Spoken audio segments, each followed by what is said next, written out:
Michèle Lavoie, ça fait un peu plus de 10 ans que je suis activiste pour Greenpeace. J'ai toujours été plutôt hyper sensible face aux injustices. Ça a toujours provoqué en moi beaucoup de peine et de colère. Puis en devenant activiste, je pense que j'ai trouvé un moyen en fait de transformer ces émotions-là en quelque chose de beau, puis de plus constructif puis de positif.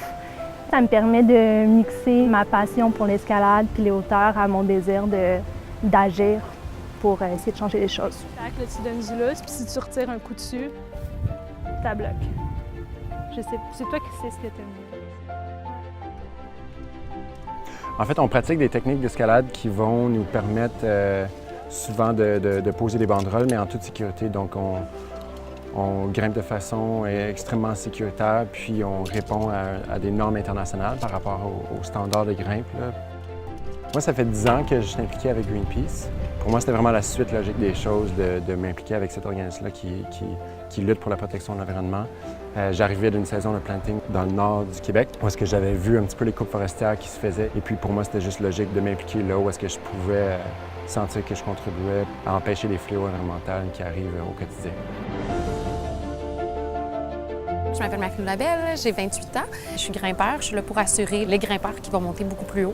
La raison pourquoi je fais ça, c'est je parle autant pour moi que pour les générations futures, que pour les animaux, pour tous ceux qui peuvent pas ou qui veulent pas nécessairement se mettre de l'avant. Pour passer un message, en fait, au premier ministre Trudeau, moi, je trouve ça aberrant complètement qu'on utilise 4,5 milliards de dollars de notre argent, de l'argent des contribuables, pour mettre dans l'expansion du projet Trans Mountain. C'est un moyen de produire de l'énergie qui est complètement arriéré. Il fait ça sans l'accord de la population. L'Alberta est la seule province qui veut de cette industrie-là. Donc, c'est complètement insensé. Et on va continuer à s'y opposer jusqu'à ce qu'ils décident de changer de site. Moi, je suis un étudiant à la maîtrise à l'Université de Montréal en sociologie. J'ai fait préalablement un bac en philosophie et politique. Et si j'ai décidé de faire du militantisme, c'est parce que il y a des moments où les canaux de communication entre les citoyens et les grandes têtes passantes sont un petit peu brûlés. Donc, des fois, il faut aller diversifier ses tactiques au mieux possible pour se faire entendre. Mon nom, c'est Olivier Huard. Je suis activiste pour Greenpeace depuis bientôt 10 ans. J'ai fait ma technique en écologie, puis en ce moment, ce que je fais, c'est que je suis arboriste écologique. Toutes mes implications, ça a toujours rapport avec la justice sociale, l'environnement, la démocratie. C'est une lutte qui se déroule depuis plusieurs années et un des jalons importants qui s'est passé, c'est l'abandon de l'éoduc Énergie-Est. Il a fallu que ce soit une mobilisation citoyenne, pas juste Greenpeace. Il y a des groupes qui se sont créés dans des centaines de villes au Québec. Et si la lutte contre Énergie-Est a gagné, c'est parce qu'on a eu l'appui de tout le monde au Canada et même dans l'international. Donc aujourd'hui, c'est la Colombie-Britannique maintenant qui est aux prises avec un projet néfaste. Donc c'est important pour nous aussi de renvoyer la balle puis de dire qu'on est tous dans le même bateau, puis il faut les appuyer.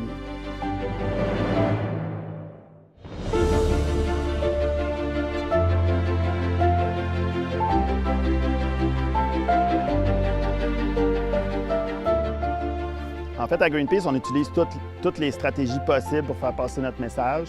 Ça va y aller par des pétitions, des manifestations, des lettres au premier ministre, aux députés. Et là, on a vu que notre message, par des moyens plus conventionnels, n'a pas marché.